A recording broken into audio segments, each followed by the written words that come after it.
Hello student, welcome to bio class. Today we will revise this topic.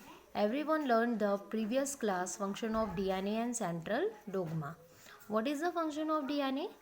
DNA is responsible for heredity, DNA for responsible for synthesis of protein, and DNA also responsible for crossing over and the mutation and also create the variation and origin of new species.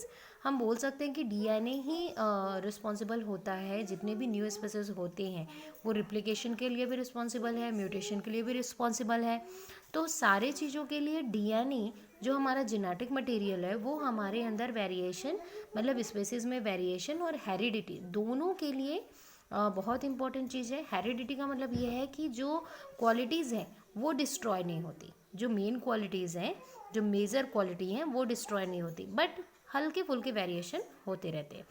तो अगर देखें कि central dogma की बात करें तो central का मतलब होता है जेनेटिक इन्फॉर्मेशन। सेंट्रल मतलब कि जो एक स्पेसिफिक मैसेज है या स्पेसिफिक कैरेक्टर है, इंफॉर्मेशन है, वो कई पीढ़ियों से कंटिन्यू क्या हो रही है, ट्रांसफ़र हो रही है। जैसे फॉर एग्जांपल मैं बोल रही हूँ कि जैसे आप किसी दुकानदार को देखते हो तो उसकी कई पीढ़ी रहती है, उसके परदादा ने भी ये काम किया था, उसने भी ये काम किया, उसके आने वाले जनरेशन में भी उस बिज़नेस को लेके काफ़ी एक आइडिया होंगे।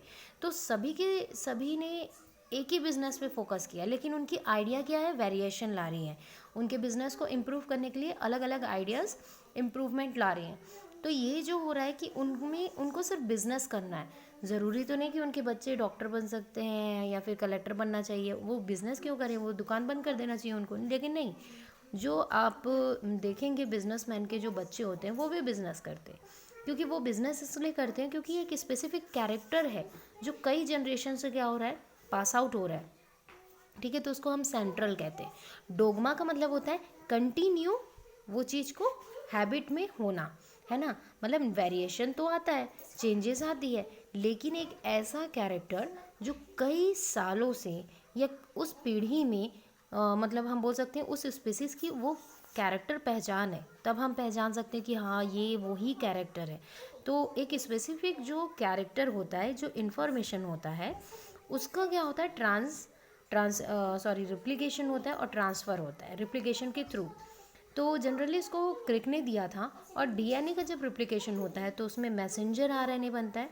मैसेंजर आरएनए क्या करता है, डीएनए को क्या करता है, रीड करता है, और रीड करने के बाद एनालाइज करता है और अपने जैसा ही एक कॉपीराइट बनाता है। ये जो कॉपीराइट होता है वो हम बोलते हैं राइबोज आरएनए या फिर टीआरएनए। और जो ये कॉपीराइट होते हैं वो फिर क्या करते हैं, ट्रांसलेशन करते हैं और एक न्यू स्ट्रैंड का डीएनए हम बनाते हैं। तो ये चीज़ आपने सेंट्रल डोग्मा में पढ़ लिया था, जिसमें बहुत ही सिंपल प्रोसेस था ट्रांसलेशन का और ट्रांसक्रिप्शन का। तो आज हमारा न्यू टॉपिक है एक्सप्रेशन ऑफ जीन्स, मतलब प्रोटीन सिंथेसिस होना। तो जनरली क्या होता है, एक्सप्रेशन ऑफ जीन्स है क्या, एक्सप्रेशन का मतलब क्या होता है।